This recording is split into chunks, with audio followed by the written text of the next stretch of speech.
vernissage d'une nouvelle exposition Archizoom intitulée Halls of Mirror.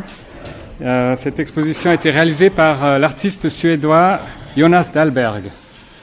Jonas, you are very and especially welcome here at EPFL tonight at Archizoom, and we are very pleased to have you here for the second time, I must say.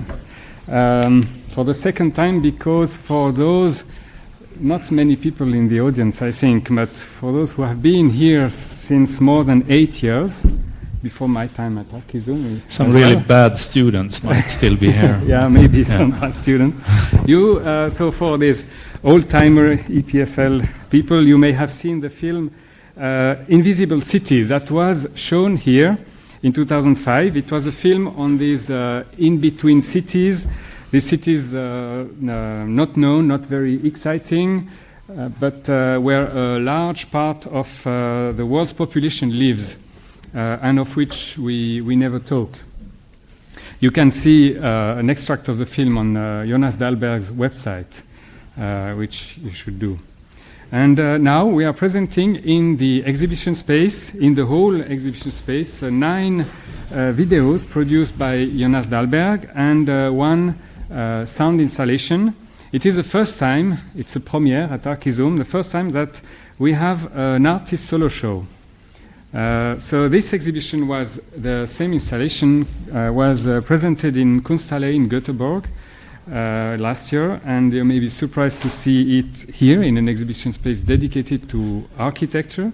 But after seeing it, you will quickly understand that why this work is important for architects. It is about space, obviously, and but also more subtly, it is about our perception of the space and about the way we are influenced by the rooms we inhabit and where we live. We are also very interested in Jonas Dahlberg's process of making his videos.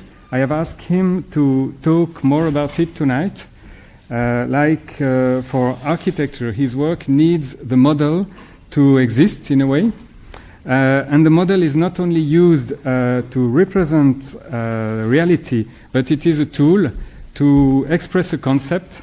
But I will develop more about this in a few minutes.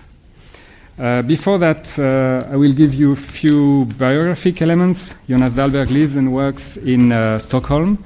He studied first architecture at Lund, before studying art at Malmö Art School, where he received his master in 2000. He's a very famous contemporary artist in Sweden, exhibiting all over the world. Among other exhibitions, I will mention the Manifesta 4 in Frankfurt, a participation to the Italian pavilion of the 50th Biennale di Venezia, national representation of Sweden at the 26th Biennale de Sao Paulo. He was also at the Lium Museum of Art in Seoul in 2007, at the Kunsthalle Wien in 2008, and recently at the Architecture Triennale in Lisbon in 2010. And in addition to films and video installation, his practice includes very interesting public artworks, commissions, and photography. Last year, for example, he was working in Geneva, doing a set design for an opera production of Verdi's Macbeth at the Grand Théâtre. So, yesterday, when Jonas and I were talking about tonight, the evening, he told me that he would be more at ease in talking about his work in the exhibition, doing like a gallery talk, going from one work to the other. It's true that it may have been nicer than this auditorium, but I wanted to give also the possibility for us to see more images and going more in deep into his concept and processes. So I thank him a lot for having accepted this invitation, and I now give him the floor. Please welcome Jonas Dahlberg. Please switch. Yeah. Thank you. Can you hear me? Yeah. I will show I'm not completely prepared for this, since that was also one of the reasons I wanted to go around in the works in the exhibition instead. But I have put together some images and will talk around these a little bit. I will show initially 3 works which are not in the exhibition, which are another kind of my practice where I do more bigger public works, and but they all come from the same background, or I work with the works in the same way and think about my works in the same way in these works. But so it's more or less to give you an idea a little bit how I think and where I conceptually come from, and how I approach some sort of method of how I work. The first piece is called Unimagined City, and it came like in early 2012. I was asked by some people if I was interested in doing a site-specific work in Stockholm, quite close to quite posh square in the central Stockholm, and I accepted, and their idea was that I would work with the building during the time when the building was under renovation. So, and they thought that maybe I could project some films on there, I could do something with this place, so it happened something during the time when they were rebuilding the space. Normally when I work, it's not so interesting to do a thing like that, because I don't learn anything from it if I just project the film on the wall on some facade. So I started to go to this place and think about what I could do. And I went there a lot, and I went back and forth, and it really didn't happen anything. It's like I'm not so. I normally are not in that neighborhood so much. The building is not that interesting. It's the corner building with the blue balconies, and I was really fighting with this. What can I do with this project? And after a while, in the studio, when I was working on this opera set design at the same time, and I was a little bit frustrated. And one person I worked with on the opera set told me that they had this new text message service in Sweden, that you can text a question, any kind of question, and they will answer whatever you ask. And they just started this service, so you had one question for free. So I thought that I would use my question to ask actually I would ask them to solve my problem. What should I do with this space? So I told them in a text message that back and forth from work every day I walk by this building, and it was a terrible building, and I wanted it to disappear. And the answer came like 2 minutes after. The answer was this. Oops, it disappeared. Which is even better, maybe. We'll see. It will come again here. The answer was, you are telling us that you walk this every day to and from work. So we think that you know the way very well. So just close your eyes when you walk by it, which is brilliant. It's like poetic, it's beautiful, and for me it was like, really, yeah, that's what I should do. I should somehow come up with an idea where I let the people that walk by there close their eyes. So, and this is how that looks like. So I covered the building with a let's see how it looks. Yeah, you see a little bit here of the building actually, but I covered the building with a black net.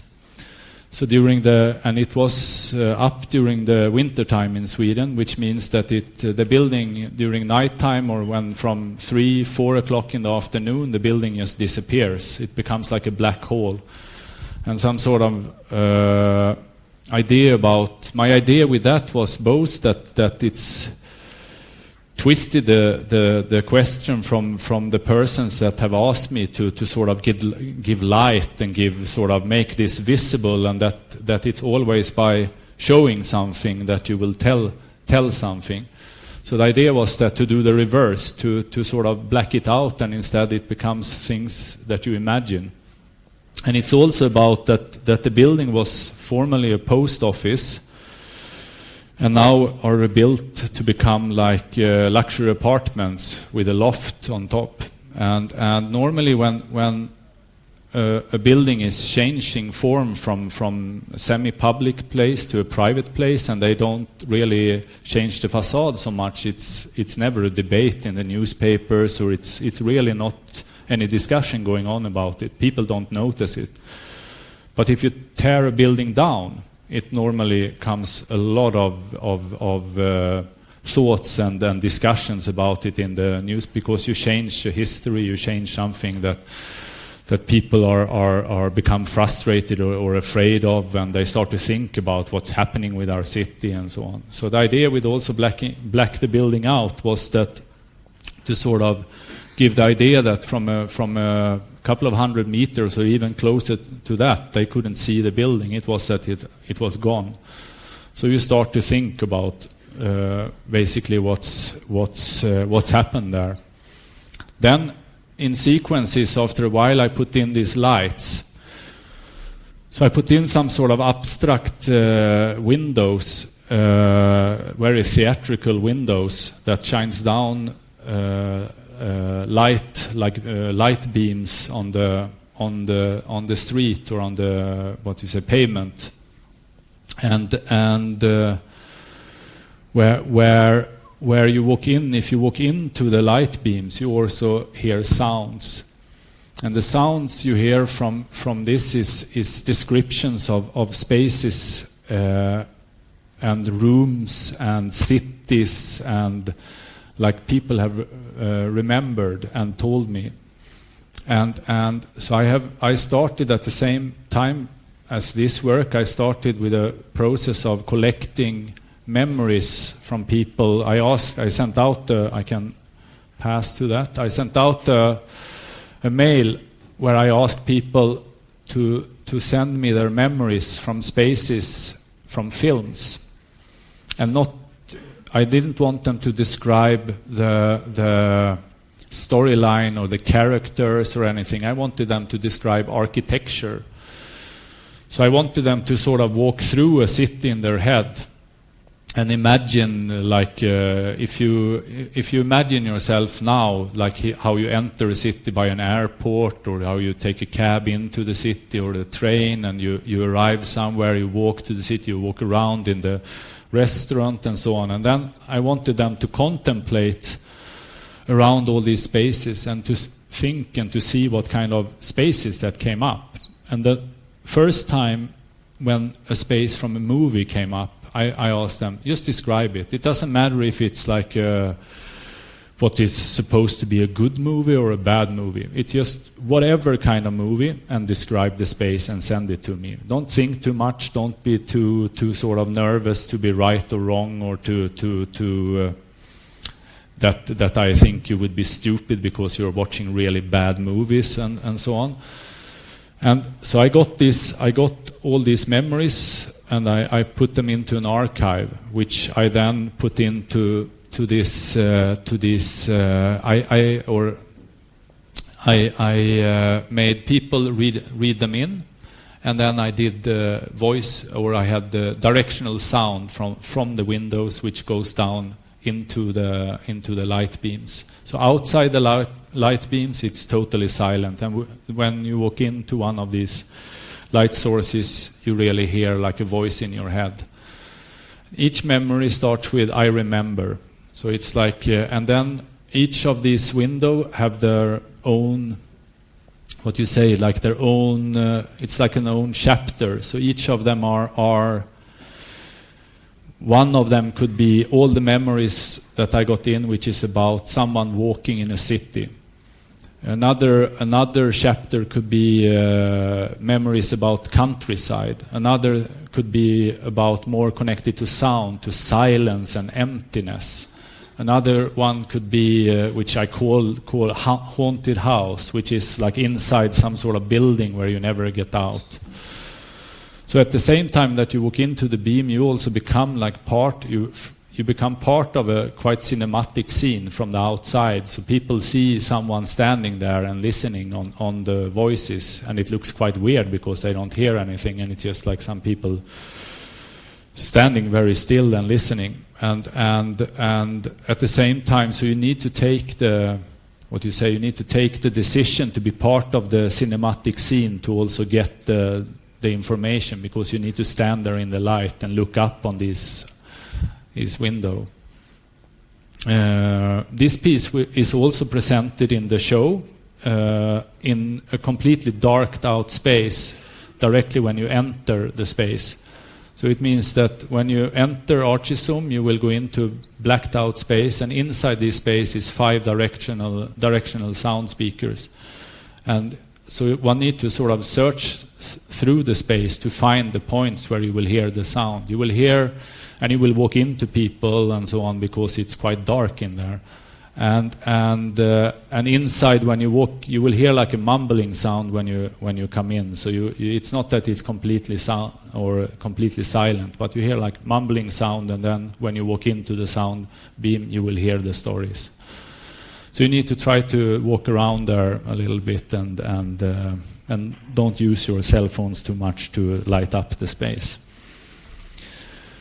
During the day, the building looked like this. So then it becomes almost like a pastiche of contemporary architecture. If you talk about like that, contemporary architecture today is very much like a skin, that they build the functions inside, and everything what's inside a surface or a skin is what solves all the necessary things that architecture needs to do. And then you put the skin outside to make it look contemporary or really good or whatever they want with it. So it's a little bit of critique on that maybe, and a little bit also like that this normally in Stockholm, in the center of Stockholm, you can't really build so much things. It's very strict rules for what you can build. But if you use scaffolding system when they are renovating a building, you can do whatever you want with that scaffolding. So it's just to do it a little bit precise, and then you start to build architecture with it.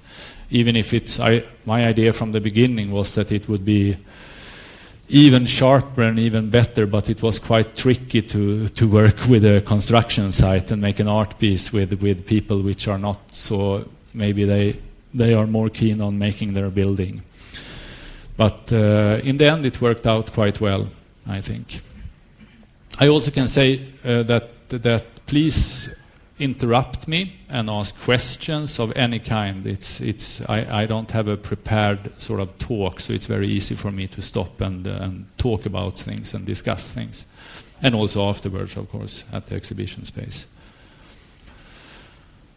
And of course, I'm still also collecting memories. So if you want to do some sort of therapeutic experiment with yourself and daydream a little bit, do it and see what comes up. It's quite interesting to actually see what kind of spaces that one have in both unconscious and conscious, what is kept there, and it's really.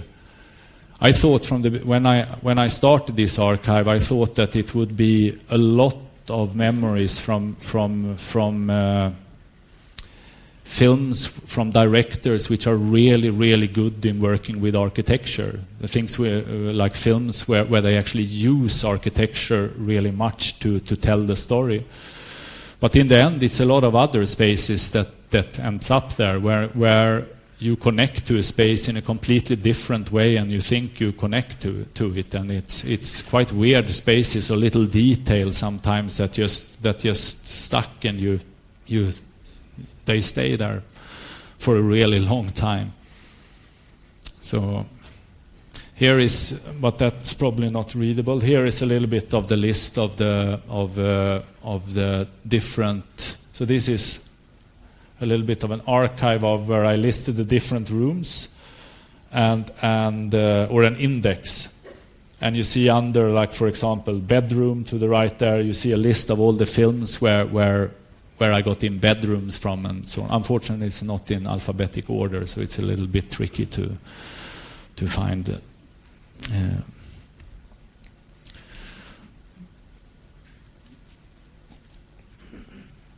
Silver screen. So this is another project, which is also not like a film project from me. This is a competition proposal which I unfortunately lost, but of course they did wrong, like all of us think when we lose. But the proposal it's for the ECOSOC chamber in the UN building in New York. When they were renovating the UN building, they each of the spaces also changed a lot of their art pieces, and they made a competition, and also this is a national competition because Sweden built the ECOSOC chamber from the beginning. It was Markelius, and Swedish architect, that did the ECOSOC chamber. And so when they were renovating, then it was Sweden that renovated. So Sweden made a competition and invited 3 artists.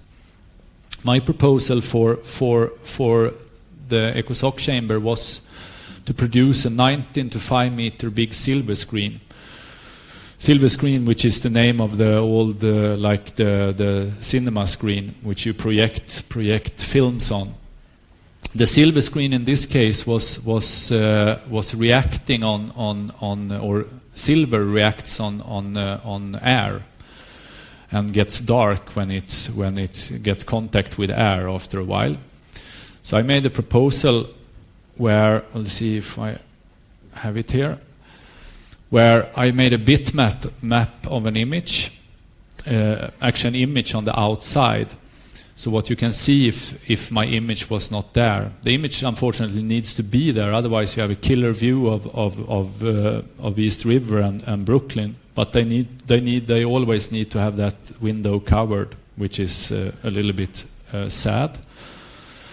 And so the idea I came up with was to produce a screen where it's from the beginning it's just a glittering silver surface, but after 20 years this image comes.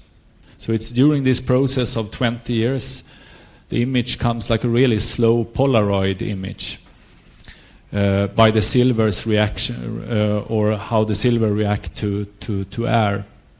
So it becomes a little bit of or it is about to discuss about the work in UN where it's often quite slow.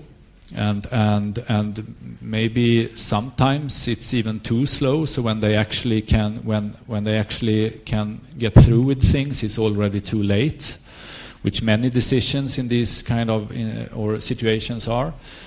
So it's a little bit of maybe critique, or just maybe not critique, maybe just a dialogue about that. That when you actually can see this image, then the outside have already changed, because this is one of the neighborhoods where they built most in New York now on the East River coastline on Brooklyn side. So when you finally can see out, it's not the same anymore, and it's a little bit like the light from a star that you, when you see the light, the star is already gone. It doesn't exist anymore. And also about time, of course, and that you need the distance to actually understand something. I did it like technically, like just making a bitmap of an image. So and then you weave in silver in the, so you use like real and fake silver. So the image is already there, and the idea that the space, or that it's the idea you get in the space is maybe that the light is sort of pressing in, and finally it's like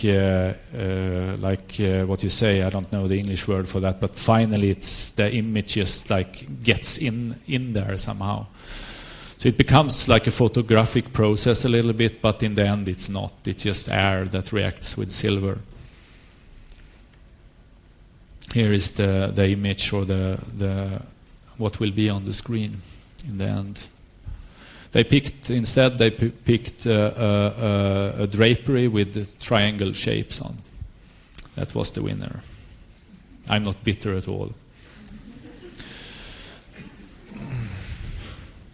Macbeth. This is what I did. This I will just flip through quite fast. But it has a connection to many of the works I show here also. I was asked by a German director to do an set design for an opera here in Geneva, or in Geneva, and for Macbeth by Verdi. And I proposed to them to do a space and everything in black and white. So the costumes and light and the masks and the space is all black and white. So the images here are color images. And I proposed for them to do the whole play in one room, so they didn't follow the sort of they didn't follow the narration of the play in that sense that they changed sceneries when they are outside on a big field, or instead it was like a psychological space where everything was like watching into Macbeth's head, and they get more and more crazy. Then I sort of abstracted the space with the shadows, so it becomes more and more. That was one of the things I lost a little bit in the dialogue with all these people. But during the play, it goes back and forth from being quite abstracted by these shadows of nature that comes in.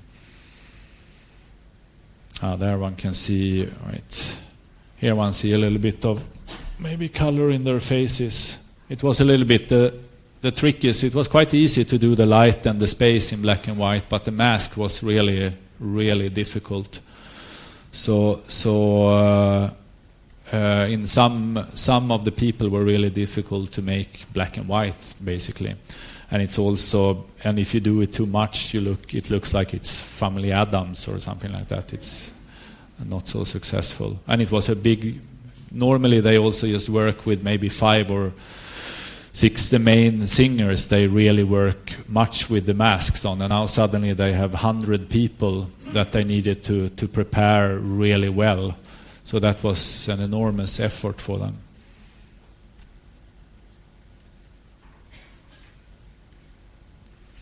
View through a park. So this is the first piece here, which is in this way in the show also. And here I will talk a little bit both of the concept of how I approach a project and also about how I make it with my architectural models.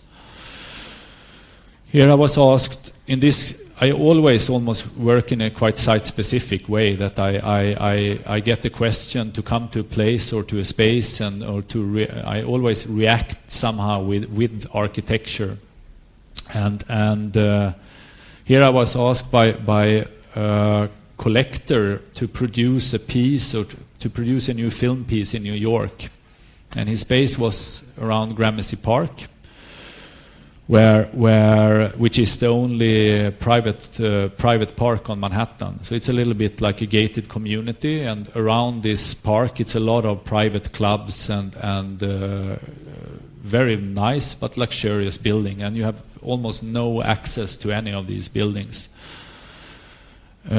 The building where he had his place in the ground floor of this space, it's a space called the National Arts Club, which is maybe not the most contemporary place you can think about, and they had, for example, they had a gallery just for pastel paintings there, which is probably the only gallery in the world which are just for that, which I guess it's nice.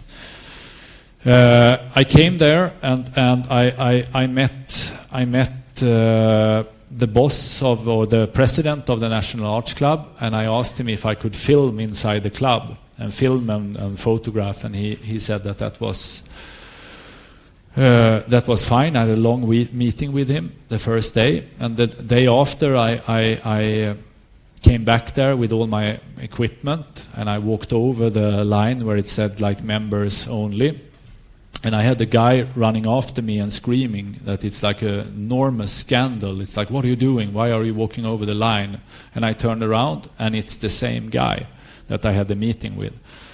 And I tried to explain for him, like, but we had we sat down here like yesterday. We had a meeting for an hour, and everything is okay. I told you, and he was just screaming and like hysterically to me that's like I can't just walk in there, and it's like a big scandal.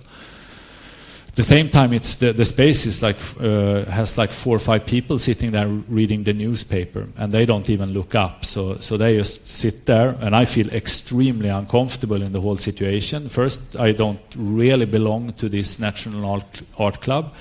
Then it's in New York, which I never have produced in before. So it's like a lot of things which makes me kind of on the edge of not being in my right element. And after a while, a security guard comes up there, and he takes me aside, and he say, it's his crazy twin brother. So the guy has a twin brother which is completely basically crazy. So it was his twin brother that were shouting at me, and it was a really weird situation, because he needed also to sort of keep on shouting at me for a while. So he got his anger out, and I needed to stand there for a while to take this, and then I could keep on working. But this also gave me the basis for my project, what I was going to do later. They're not, and when I see them now, they're not so similar, but I was so stressed in the situation, so it's like it was quite weird. Here is a painting on the president then, and next I think it's Roosevelt, so he in this spaces also. I decided what I wanted to do with this material was that I thought that I should deal with this, the private park. I somehow wanted to get access to these places which I didn't have access to, and I also wanted to sort of cross the park, which is impossible to do somehow if you don't have the key to the park. And so I thought about it for a while, and then I decided maybe I should do like a cut of the park. So I just cut out a piece of the park, and I reconstruct it in Stockholm, where I feel better with myself and where this would be possible. So I started to think about what I can do, and what I normally are then doing, which you also will see in all my work in the exhibition, is that I take starting points very often from films, from sort of also in the memory project, and also in this case I started to think about the final scene by Antonioni in a movie called The Passenger. And in the final scene in the movie, it's a one shot which is 7 minutes long, and it's in one take. And in this take, they go from the inside of this room. It's Jack Nicholson in the main role. He lies down on the bed. The camera pans a little bit in the room, in the hotel room. And then it goes closer and closer to this window, which have these metal bars on it. And then it magically just go through. The camera just goes through the bars, turn around on the outside, and showing the big square outside, looking back, and then it looks back on the room again. And then Jack Nicholson is shot, and all the main characters from the film is back there. So it's like a final scene of this, and it's like a beautiful magical shot where they sort of somehow summarize the whole film in one take. And I thought that I wanted to do something similar to that in the way that I wanted to be inside. I wanted to build up 2 apartments, one apartment on each side of the park, which should be mirrored like the twins.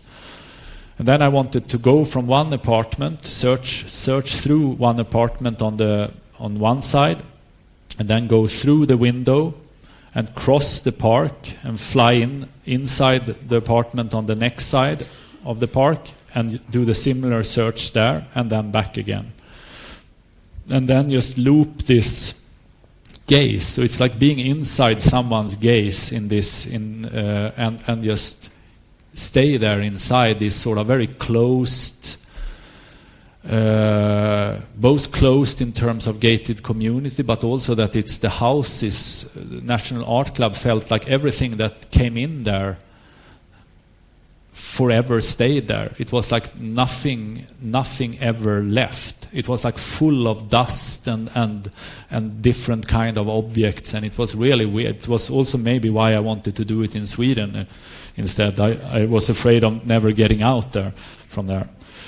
So I started to sketch on this how I could build up this in different like normally I work both with some sort of simple 3D programs and with models at the same time. And drawings. So I started to make drawings on where the trees were, or how high they were, and where park benches were placed, and so on. And at the same time, we started to build up in my studio the trees and to start to build this structure. So here we are starting to experiment with how to build the tree in a scale which is possible to film and to actually go through this sort of park where you go in between trees and so on, and do it in a way because when you speak with a set designer and you ask them, okay, how to do a tree, they say it's one of the most complicated things to do. It takes like 2 months to build one tree. And we had like 30 trees, and we didn't have that much time or money. So we needed to come up with methods to do it much faster, where we used electrical cables. For example, we use a different kind of glue that we put on and heat it up, so it becomes like tree structures. We spray painted everything, and in this we also did it from the beginning, or what's the link to the Macbeth piece, that I also wanted to do this model in black and white. I wanted to do a color film on a black and white world. So, which it's a lot what can I say? One spend a lot of time on something which no one will notice in the end because it just looks black and white. But it's quite nice that this information that is there somewhere hidden behind, that this is actually a color film, and the world is completely frozen and old and so on. We built up some of the furniture. This is one of the guys that helped me to build, which are very proud of his tables, so he sent me nice images on them. We started to make tests with the grayscale and how the camera reacted on different grayscales, and how to play with grayscale and how much white you need to be able to get some sort of punch in the image and so on. And we started to build up the model in a big space which I borrowed, which is the old Art Academy in Stockholm there, which was also quite nice because that is also, it's not used anymore for having students there. It's used for more like a museum, and it's very, very old, and that the old King's Academy is maybe not famous for being the most contemporary one, even if it have changed a lot the latest years. So it was weird to be in that context, which was almost the same context as the National Arts Club. So here we built up the model. It's a quite big model, this. So it's like 10 meters long or something like that, and 3 meters high. Each tree are maybe like 1 to 1.5 meter.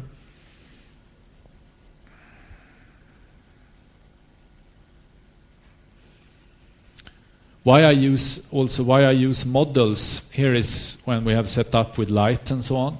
So why I use models normally is because it in my films, it's because it creates some sort of. I don't use models normally as an architect use models. An architect use a model to show something it's representing something else all the time. It's representing a larger thing. And in this case, my models are the real thing I built them in a way so my traces, when I built them, are visible. You can see the traces of model making in them. So it becomes some sort of gap between reality and fiction, which is really which becomes the quality in the films. If it was a 3D animation, for example, many of my works will be extremely flat and quite bad. But the models create the sort of the what you say, like the punctums, the worlds which you can go in, or where your legs get like you lose the contact with the ground a little bit. Normally, also, it's like if I of course need to do the same thing as an architect do with a model, where you need to focus on what is important. You need to. That's why the model is maybe good for you, because you need to abstract and you need to sort of be precise in what do I really want to describe with this model, and how could I do this good. If one is working with a 3D program. Oops. Okay, it's working. If one is working with a 3D program, suddenly you are able to describe everything. So then you can get really close to reality, which is sometimes really good, but it's also very, very tricky to do in a certain stage in the process, that one goes so deep into details. And the 3D programs are not so good in producing the images where you work quite abstract. The difference is also, of course, that the model always have some sort of quality of a wood object. You can sort of walk around it. You have a control of the model, and this is also for that reasons. I am also working with models in that sense, that I like the control. I like to have my little world where I can film for 2 months instead of filming for 2 days, which my budget would be good for if I shot in a real situation.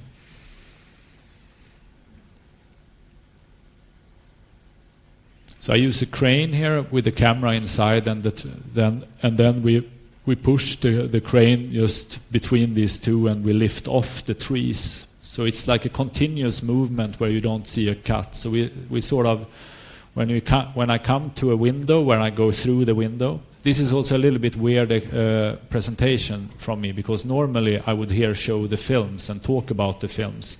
But I don't do that now. So instead, you need to imagine some sort of brilliant film, and then not go to the exhibition, because then you will be very disappointed. But I use the camera. So I come to where the window is. Then I take off the facade. I back the camera and I go inside. I do a cut and put back the facade on. And then I fix that in editing, so this movement becomes constant. So you don't see how I go through magically go through the windows. Okay. Something else on this? Maybe not.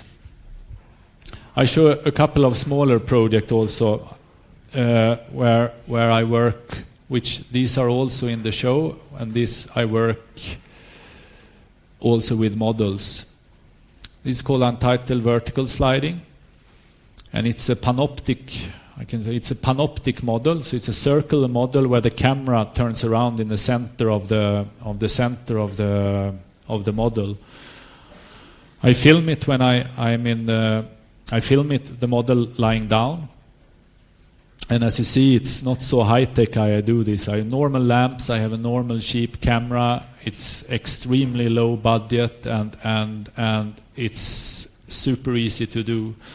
And it's what I made with this is that it's when the camera is going in a circle in the middle, everything is bent. You see what you see is the corridors of repetitions of different kind of corridors from The Shining, and it looks like an elevator that goes down in hell, because you're just traveling down all the time, and it's just like continuously going downwards. The doors in the hotel corridors, as you see, they get bigger and bigger and bigger, and also are bent in circles, which means when the camera travels in a circle, you always have the same distance to the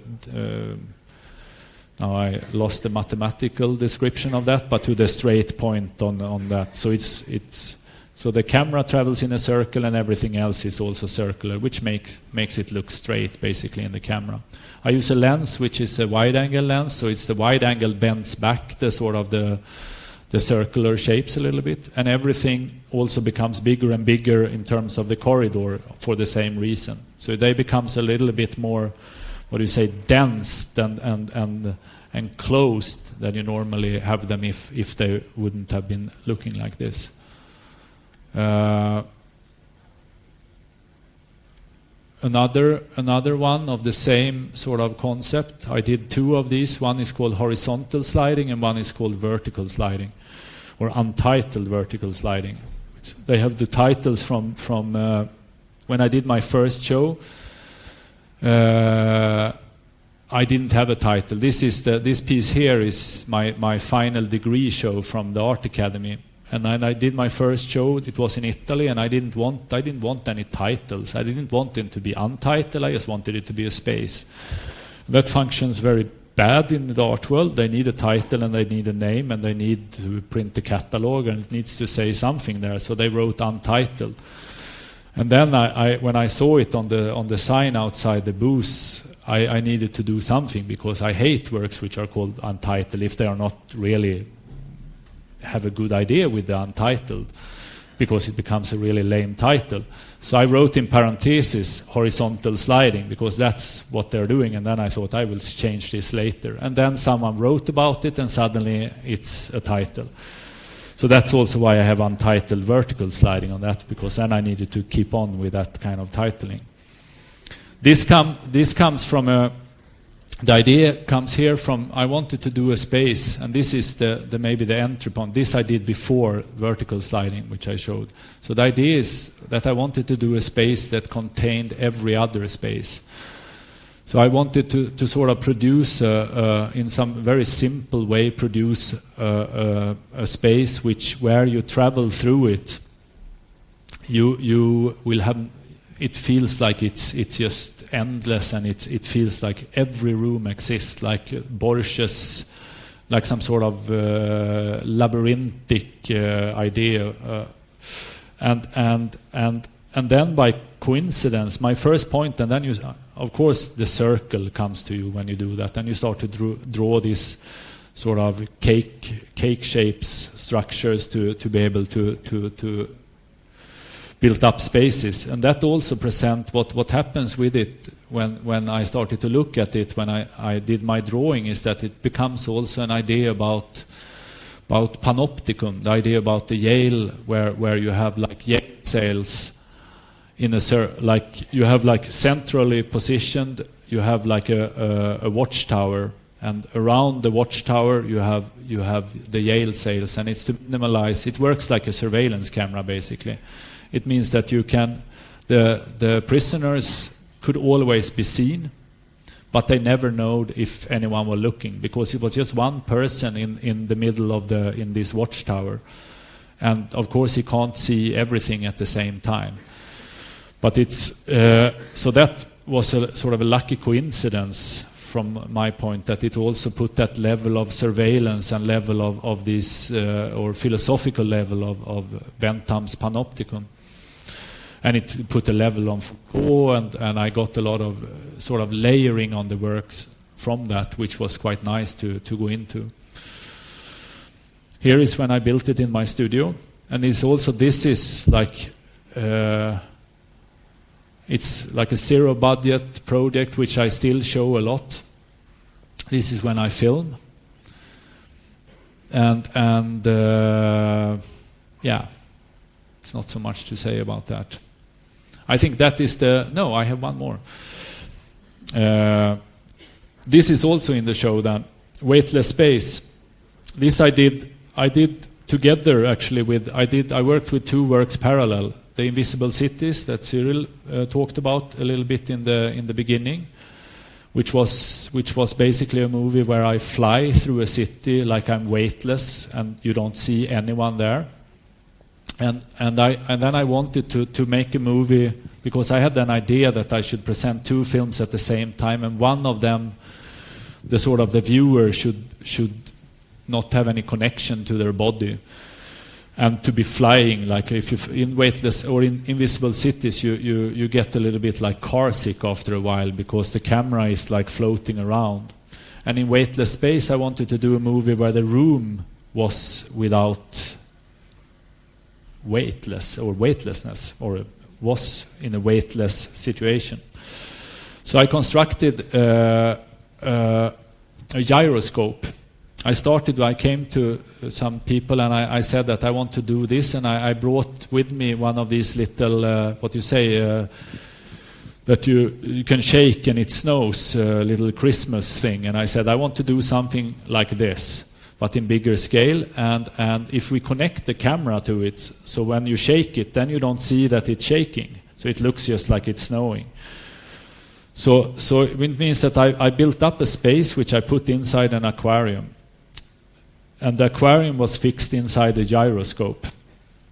We filled the aquarium with glycerol, and the only thing which is loose inside this aquarium is a little flower pot.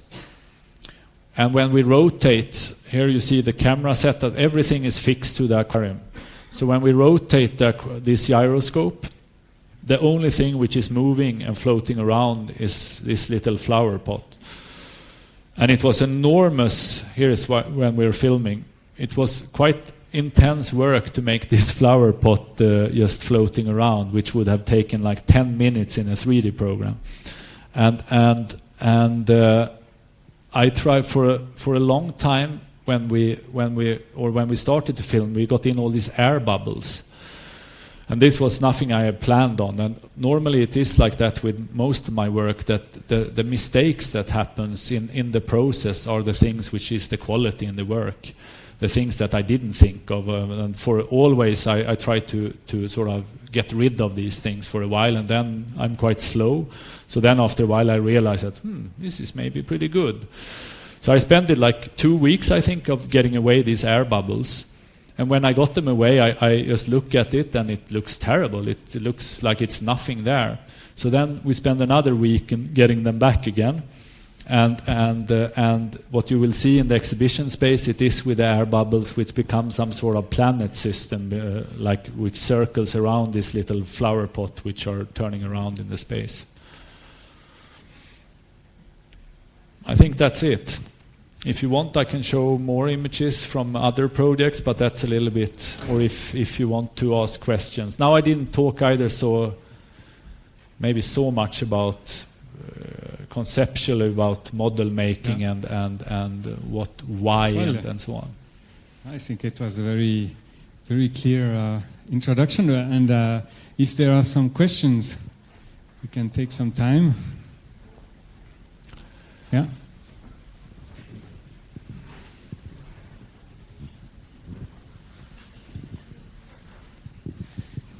I think it's interesting the way you describe the process, this process-based work where you find from your mistakes, the mistakes that you make, or the limits of craft itself or the materials themselves, and that the end result is a consequence of all this process.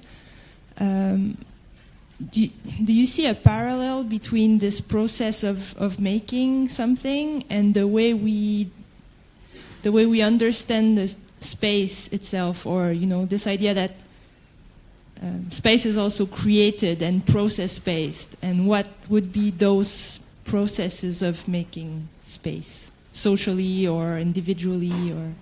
Yeah, of course, it becomes like some sort of parallel of how one can approach when a work is finished, or where one should end,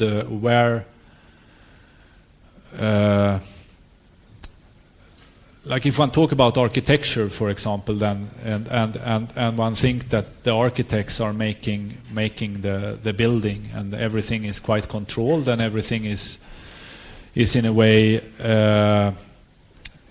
finished. But in many ways, the architects can never control the process of the building and the process, and even in the tools nowadays, it's quite tricky with the process of picking up this. And of course, it's possibilities to use another kind of process, which is, I guess, is the process of the people which are inhabiting the either the cities and the buildings and my guess is that the mistakes and that what they are doing is also the things which are creating good architecture. The beautiful I've been here a couple of times now when the learning center is, and I am always completely amazed about the sort of the informal meeting places that comes up and how the people are creating that, make that space work, which is not clear at all that it should, I think, or at least it looks for me from coming from the outside. I'm quite sort of impressed by that, even if it's maybe not the sort of completely openness to that people are adding the last layer in the process of actually living them. I can't ever have, in a certain way, you have all my works are working as sort of mirrors to what all my works is about. When you go in there and you see the works, it's not really a narration, it's not really a story going on. It will not tell you anything about anything, basically. So the only thing it will tell you about is about yourself. It will show you your own seeing. And if you stay there long enough, if you stay there for a while, you will walk into yourself, which means that in the process of making a work, I control and add these mistakes because I'm not so interested, or I'm too much of a control freak to let you do that. But in the end, you are you are really the ones that are making the work, because it's really not saying anything else than what takes you inside some sort of inner journey. It's really about inner spaces. Quite maybe, I don't know, was that the answer? Not really? In a way, yeah. I was thinking, I mean, it both works at the scale of experiencing your work, but it also works at the scale of experiencing the city. Like when we walk into places that somehow are gloomy or dark or scary, these are necessary for the city to exist as a whole, and these cannot be controlled, and they bring some sort of richness to the city also. Yeah, I think one could one could propose, an architect could propose so much more about my first Imagined City, the work in the city with the blacked out house is a little bit about that too, that it's like, when I think about architecture, what was a little bit interesting with this archive of architecture also, when I think about the cities I have lived in, it's quite hard to remember places. I remember a lot of places from my childhood when you really sort of found or experienced a city for the first time, and you find your ways in a city. And as an adult, I have more problems with it, and I also think that as an adult you need other kind of triggers. And architects, I always think it's a little bit interesting that if you talk about art or literature or film or any other art form existing, they're always dealing with with everything which is in life. They're dealing with the bad things and the good things, and they're proposing. They are helping you to discuss these things somehow, or to process these things. But architecture doesn't, which is, I think, it's quite weird, because it is the ultimate form to do it. In that sense, it's like when you talk with architect. When I went to architecture school, it's always, the discussion was very often, or most of the time, it's about harmony. It's about it's good values, and in the same way as they, like if a book which are saying, if a book makes me cry, it doesn't mean that it will make me sad for the rest of my life. If a book makes me scared, it doesn't mean that it's a dangerous place. architecture, when you talk with an architect, is quite often if I talk with an architect and say, why are you not doing more dangerous places? But then they think it's becomes dangerous, but that's not what I mean. You can still propose these things in a city which are more narrative in that sense, that you work with the people which are inhabiting your world. And I always think it's quite weird that it's not used more, these kind of sequences or thinking in these kind of terms where you are playing more with or happy buildings. When did a building make me laugh last time, or you know, it's possible. I really think it's not. Of course, it would be like terrible to walk around in a city which was like that everywhere. But one building, I can't come up with any building which are giving me any of these sort of either darker or really brighter moments of life when they're really focusing on that as a concept from the beginning. That creates the sort of that guides you in the process of what you say, Gestaltung, the process of making them. That it's like, instead of being guided by something else where it's about other values in a city. Not an answer that either, maybe, but well, I think Caroline opened up a very long conversation. With myself. No, but as you said in your talk, it's we have to see the films, and I must say to feel it also. Huh? And I think we start to be impatient to see the exhibition. So I before inviting you to the exhibition, I want just to say thank you to the team who were behind this project.